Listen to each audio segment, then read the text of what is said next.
History का तीसरा chapter है हिंद चीन में राष्ट्रवादी आंदोलन।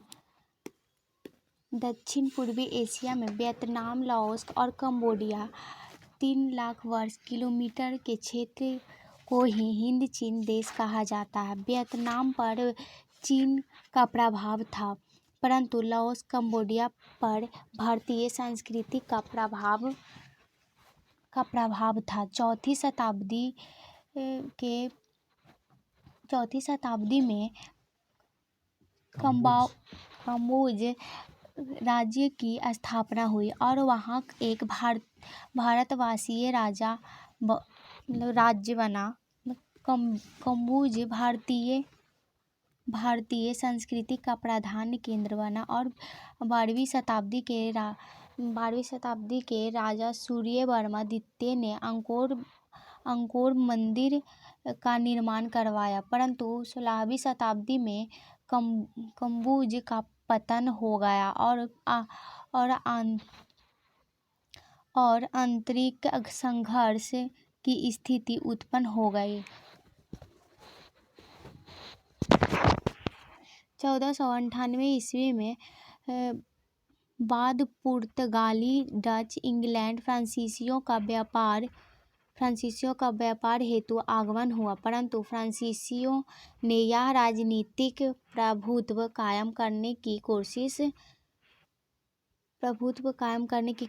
की और 20वीं सदी के आरंभ तक संपूर्ण हिंद चीन फ्रांस के अधीनता में आ गया। फ्रांस का हिंद चीन को उपनिवेश मानने के पीछे ब्रिटेन, डच कंपनियों से व्यापार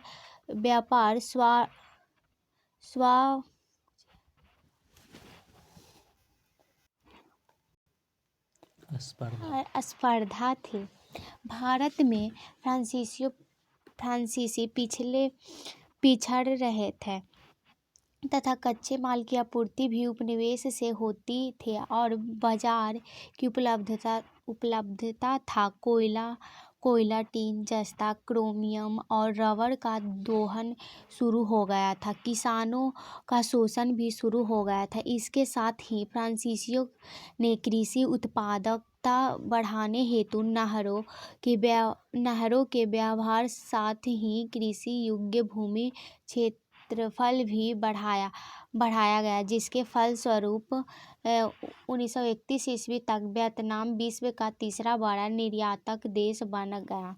साथ ही रेल नेटवर्क, सड़कों का जाल बिछाया गया और परंतु किसानों और मजदूरों की स्थिति दिन पर दिन दयनीय होती चली गई, क्योंकि सारी व्यवस्था ही शोषण मूल्यांक थी। शिक्षा में भी फ्रांसीसियों को इसके प्रसार के सकारात्मक प्रभावों पर डर था, अतः स्थानीय को शिक्षा से दूर रखने का प्रयास किया जाता है और अंतिम साल में अधिकतर स्थानीय बच्चों का फेल कर दिया जाता है। हनोई विश्वविद्यालय के बाद बंद कर दिया गया है। इन सभी के बीच राष्ट्रीयता की भावना का भी विकास शुरू हो गया है और शोषण के विरुद्ध छिटपुट विद्रोह शुरू हो गया। 1905 ईस्वी में जापान द्वारा रूस को हराया जाना हिंद चीनियों के लिए प्रेरणा स्रोत बन गया और छात्रों के वियतनाम मुक्ति एसोसिएशन की स्थापना की। प्रथम विश्व युद्ध के दौरान हजारों स्थानीय लोगों को सेना में भर्ती किया गया और उन्हें रोष बेगार करने के लिए लाया गया। युद्ध के प्रथम पंक्ति में इन्हें ही रखा जाता है और ये बड़ी संख्या में मारे जाते हैं। इन्हीं सब बातों की प्रक्रिया स्वरूप 1914 ईस्वी में देशभक्तों ने एक वियतनामी राष्ट्रवादी दल नामक संगठन बनाया, जिसका पहला अधिवेशन कैन्टन में हुआ। फ्रांस ने इसे कुचल डाला और दूसरी तरफ जनता की हालत और दयनीय होती चली गई। इन्हीं सब परिस्थितियों के बीच हो चिन मिन 1917 ईस्वी नामक एक वियतनामी छात्र ने पेरिस में ही साम्यवादियों का एक गुट बनाया। बाद में 1925 ईस्वी में वियतनामी क्रांतिकारी दल का गठन किया गया और सैनिक प्रशिक्षण भी लिया। आंदोलन अंदर ही अंदर खौलता रहा। द्वितीय विश्व युद्ध की परिस्थितियों ने वियतनामियों को एक निर्णायक रास्ता प्रदान किया। जापान का आत्मसमर्पण और फ्रांस की कमजोर स्थिति का लाभ उठाते हुए वियतनाम को राष्ट्रवादियों का वियतमिन्ह का नेतृत्व में लोकतांत्रिक गणराज्य सरकार की स्थापना 2 सितंबर 1945 ईस्वी को कराया। वियतनाम की स्वतंत्रता की घोषणा कर दी गई। इस सरकार के प्रधान हो चिन मिन्ह थे। द्वितीय विश्व युद्ध के पश्चात ब्रिटेन, हॉलैंड, अमेरिका एवं फ्रांस अपने साम्राज्यों की पुनः स्थापना में लग गए और इसके लिए फ्रांस ने नए औपनिवेशिक तंत्र की योजना बनाई और परंतु अंततोगत्वा दिएन बिएन फू दे युद्ध में वियतनामियों को गुरिल्लों के हाथों फ्रांस के 16,000 सैनिकों का आत्मसमर्पण करना पड़ा और फ्रांस पराजित हुआ और वहाँ पर साम्यवादी व्यवस्था लागू हो गया और वियतनाम को एक चीन में मान्यता प्रदान कर दी। अमेरिका इस बीच हिंद चीन में हस्तक्षेप करना चाह रहा था। संघर्ष के दौरान में ही 1954 ईस्वी में जिनेवा समझौता हुआ, जिसके अनुसार वियतनाम को 2 भागों में बांट दिया गया और लाओस एवं कंबोडिया में वैध राजतंत्र को मान्यता मिली। जिनेवा समझौता के तत्कालीन रूप से कुछ शांति आवश्यक दी गई, परंतु तुरंत ही हिंद चीन के उथल-पुथल आरंभ हो गया।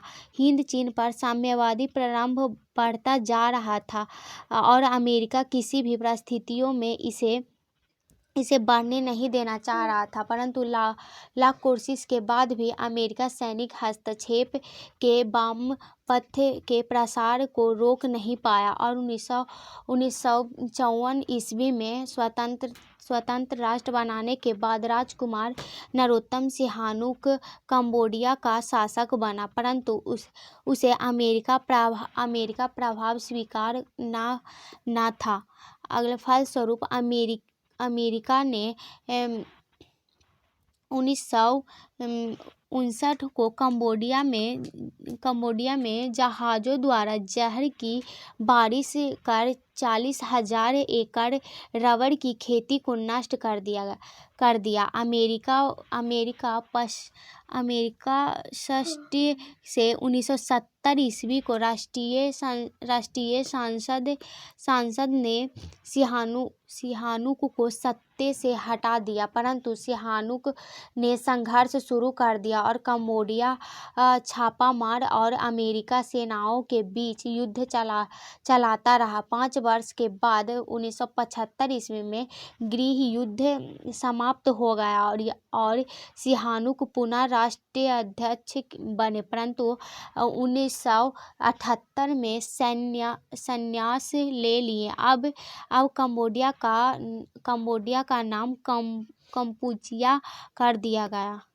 जेनेवा समझौता से 2 वियतनामी राज्यों का नाम आवश्यक हो गया था, परंतु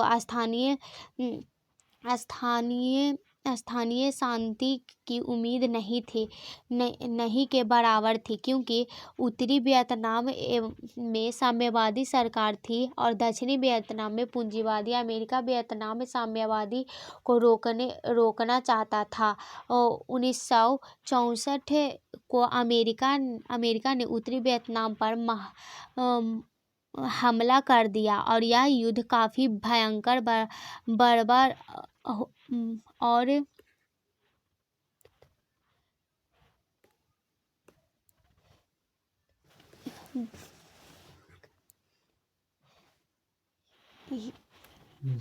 हिंसात्मक था और 1967 ईस्वी तक अमेरिका ने वियतनाम पर इतने बम बरसाए जितना जर्मनी ने द्वितीय विश्व युद्ध में इंग्लैंड पर नहीं बरसाए थे। दूसरे ओर वियतनामी अब साम्यवादी या किसी अन्य बातों के लिए नहीं, बल्कि अपने अस्तित्व और अपने राष्ट्र के लिए लड़ रहे थे। अंततः 27 फरवरी 1973 को पेरिस में वियतनामी युद्ध के समाप्ति के समझौते पर हस्ताक्षर हो गया और जिससे कि युद्ध समाप्ति के बाद 60 दिनों के भीतर अमेरिकी सेना वापस हो जाएगी और उत्तरी एवं दक्षिणी वियतनाम परस्पर सलाह कर एकीकरण का मार्ग खोजेंगे।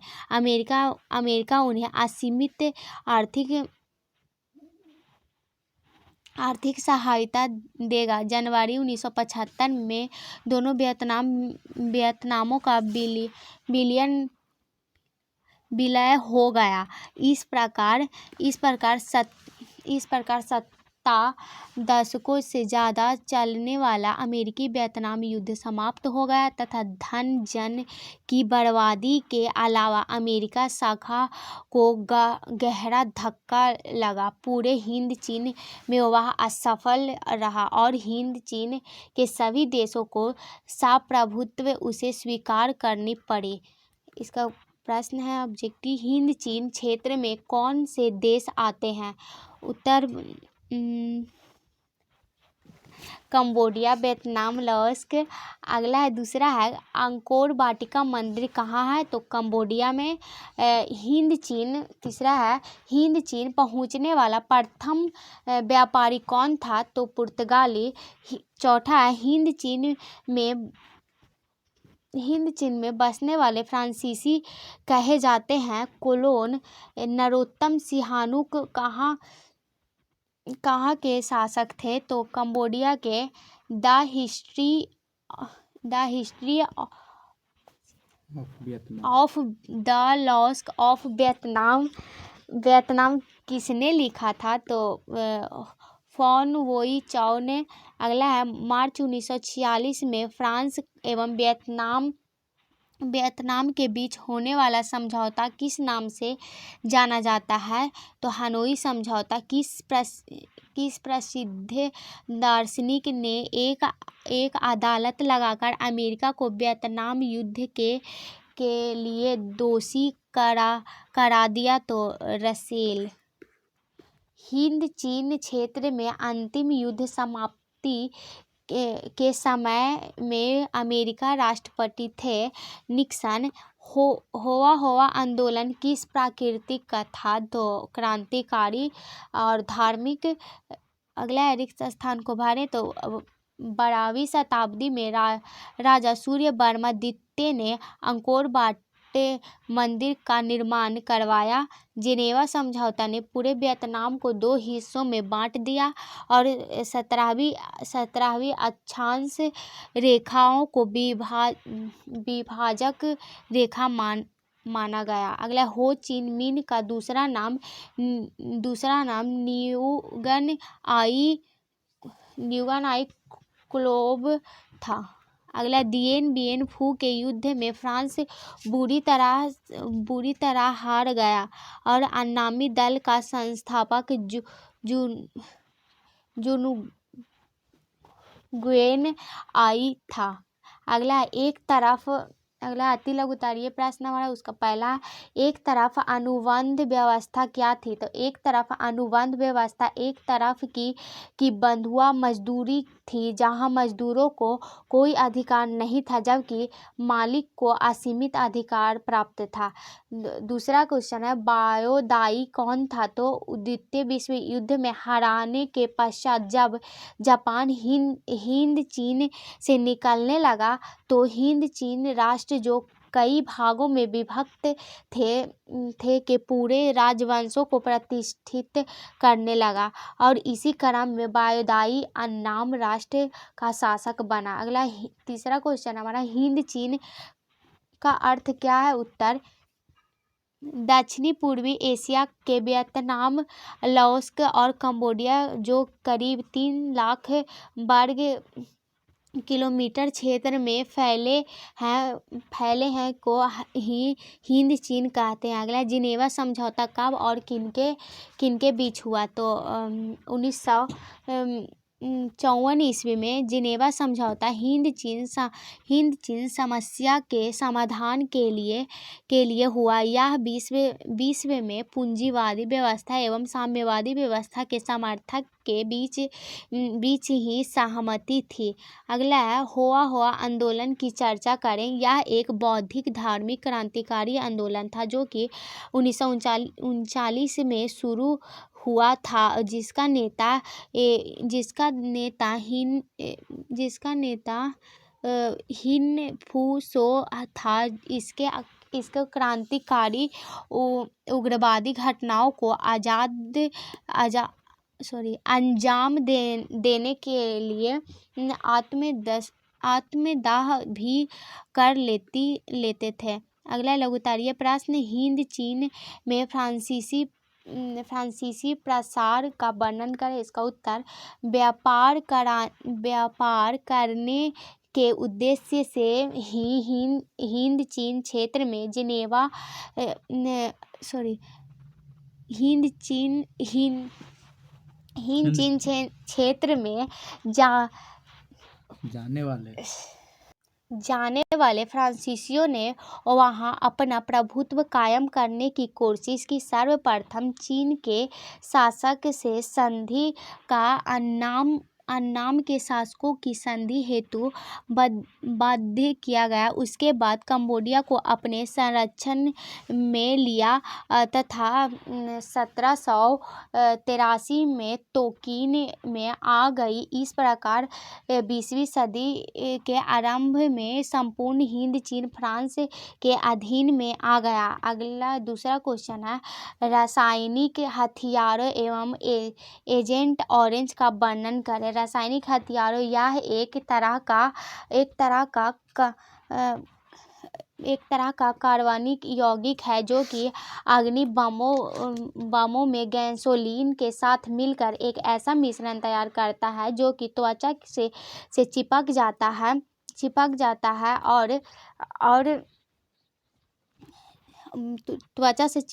और जलता रहता है। एजेंट ऑरेंज एक ऐसा जहर था जिसके प्रभावों से पेड़ की पत्तियां झुलस जाती थी और पेड़ झुलस जाता था।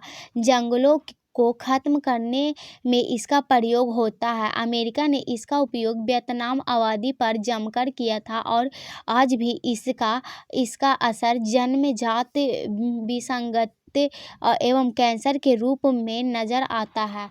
तीसरा क्वेश्चन है, हो चिन मिन के संबंध में संक्षिप्त में लिखें। तो उत्तर, हो चिन मिन एक वियतनामी था। उसने छात्र जीवन में साम्यवादियों का एक गुट का पेरिस में गठन किया। 1925 ईस्वी में वियतनामी क्रांतिकारी दल का गठन कर फ्रांसीसी सत्ता के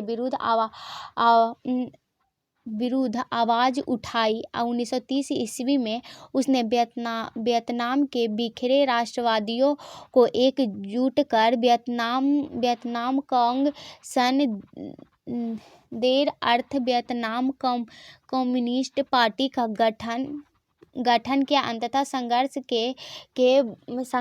के बदौलत और विश्व युद्ध में फ्रांस की कमजोर स्थिति का फायदा उठाकर हो चिन मिन ने 1945 ईस्वी में वियतनाम को एक स्वतंत्र गणराज्य घोषित कर दिया। हो चिन मिन मार्ग क्या है बतावें। हो चिन मिन मार्ग का नाम वियतनाम के महान क्रांतिकारी और राष्ट्रवादी नेताओं के नाम पर रखा गया है। वस्तुतः यह उत्तरी वियतनाम के हनोई से चलकर लाओस, कंबोडिया के सीमा क्षेत्र से गुजरता हुआ दक्षिण वियतनाम तक जाती थी, जिससे सैकड़ों कच्ची पक्की सड़कें पूरे वियतनाम से निकलकर जुड़ती थी। यह मार्ग वियतनाम के लिए काफ़ी महत्वपूर्ण मार्ग था। अमेरिका हिंद चीन में कैसे घुसा, चर्चा करें। उत्तर, द्वितीय विश्व युद्ध के बाद अमेरिका विश्व का सबसे शक्तिशाली राष्ट्र बनकर उभरा। उसने हिंद चीन में अब तक फ्रांस समर्थन किया था, और चूंकि रूस साम्यवादियों का समर्थन कर रहा था और अमेरिका ने साम्यवादियों के विरुद्ध की घोषणा कर दी। इन्हीं परिस्थितियों में जिनेवा समझौता के तहत वियतनाम को दक्षिण और उत्तरी भाग में बांट दिया गया। उत्तरी भाग रूस के प्रभावों और दक्षिणी भाग अमेरिका के समर्थन से बना था। इस प्रकार अमेरिका हिंद चीन में घुसा।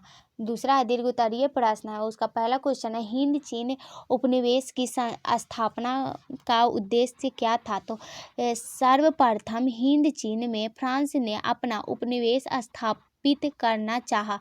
फ्रांस एशिया में डच ब्रिटेन में उपनिवेश के मामले में पीछे चल रहा था। ब्रिटेन ने हिंद चीन में अपना राजनीतिक प्रभाव बढ़ाने की कोशिश नहीं की, अतः फ्रांस आगे बढ़ा। हिंद चीन में विभिन्न प्रकार के खनिज पदार्थ थे जिसका दोहन किया जा सकता था। सस्ते मजदूर और बाजार की सुविधा उपलब्ध थी। औद्योगिकरण के लिए कच्चे माल कोयला, टीन, जस्ता, टंगस्टन, क्रोमियम और रबर का इस्तेमाल किया जाता था। मजदूरों उन्हें एक तरफा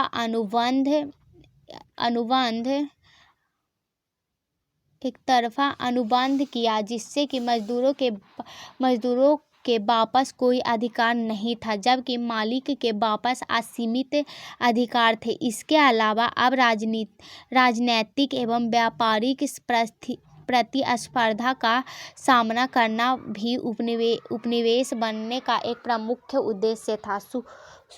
सुरक्षात्मक दृष्टिकोण से भी डच और ब्रिटेन के समक्ष आने में सहायता मिली। दूसरा क्वेश्चन है, माइली गाँव की घटना क्या थी, इसका क्या प्रभाव था। तो उत्तर, जिनेवा समझौता के पश्चात दक्षिणी वियतनाम और उत्तरी वियतनाम एक में साम्यवादी सरकार थी और दूसरे में लोकतांत्रिक। अमेरिका, जो कि साम्यवादी को बढ़ावा नहीं देना चाहता था, ने हस्तक्षेप किया और अपने सैनिकों को वियतनाम भेज दिया। उसके बाद वियतनामी जनता पर अत्याचार शुरू हो गया। रूसी संदर्भ में माइली गाँव की घटना का जिक्र होता है। यह दक्षिण वियतनाम के एक गाँव था जहाँ के लोगों को वियतनामी सरकार का समर्थन मानकर अमेरिका सेना ने पूरे गाँव को घेर लिया और गाँव में निरीह गरीब जनता पुरुषों को घेर कर मार दिया और औरतों और बच्चों को बांधकर कई दिनों तक सामूहिक बलात्कार किया, फिर उन्हें भी मारकर पूरे गांव में आग लगा दी। इस घटना के उजागर होने से अमेरिका सेना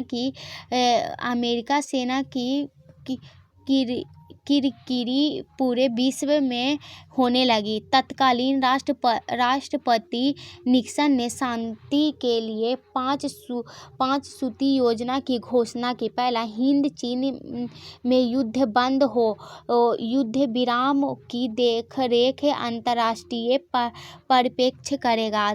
तीसरा, सभी लड़ाइयाँ बंद रहेगी।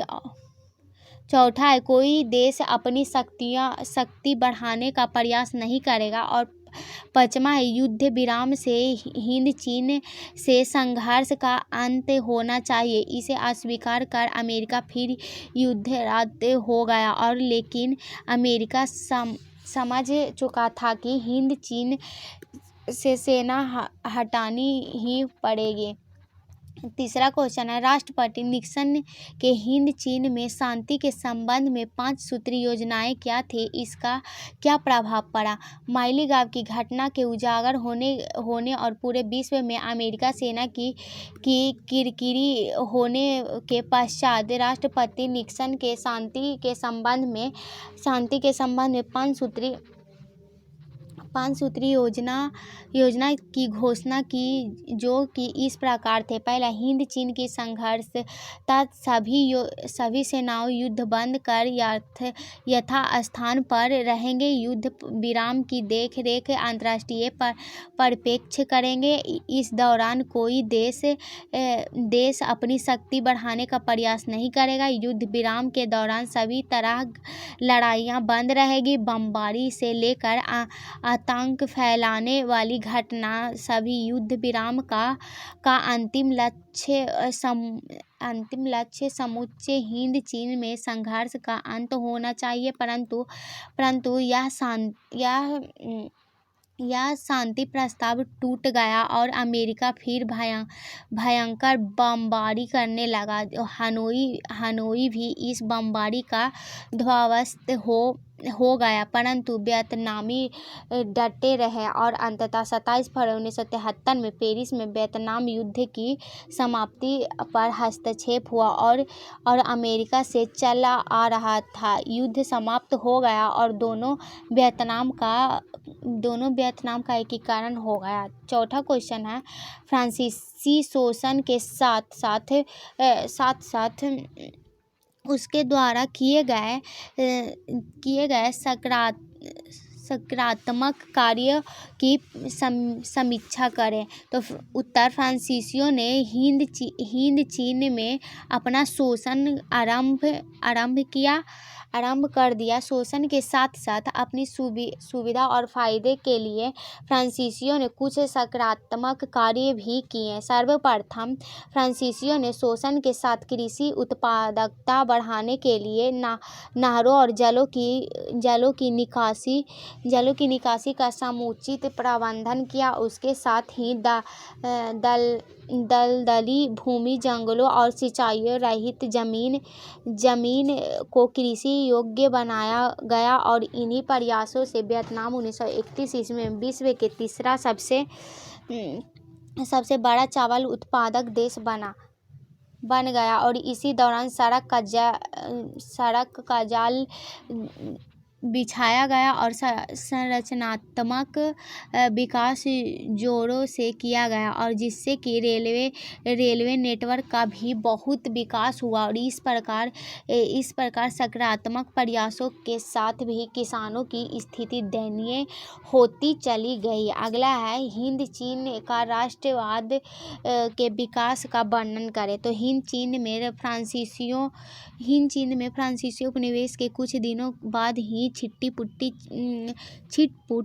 विद्रोह शुरू हो गए थे और राष्ट्रवाद की भावना पनपने लगी थी। लेकिन उस समय की घटना जापान द्वारा रूस को हराना हिंद चीनियों के लिए प्रेरणा स्रोत बन गया था और रूसो एवं मोंटेस्क्यू जैसे विचारों ने इसे और उद्वेलित किया और हजारों मजदूरों को हजारों मजदूरों को बेघर बनाकर युद्ध की अग्रिम पंक्ति लड़ाना, उनका मर जाना भी आग में घी का काम किया। हो चिन मिन नामक एक वियतनामी छात्र ने पेरिस में ही साम्यवादी गुट बनाया और गणतंत्र का सपना देखना शुरू किया और 1930 ईस्वी के दशक में विश्वव्यापी मंदी ने भी राष्ट्रवाद के विकास के योगदान दिया और इस समय चावल रबर के दाम गिर गए और हजारों हिंद चीन बेरोजगार हो गए और इस स्थिति में किसान भी साम्यवादी यानी राष्ट्रवादी की ओर अग्रसर होते चले गए और राष्ट्रवाद ने एक व्यापक लहर का रूप ले लिया और परंतु फ्रांस का आतंक जारी रहा और आंदोलन भीतर खौलता रहा, जिसका अंत द्वितीय विश्व युद्ध के बाद वियतनामी स्वतंत्रता से हुआ। और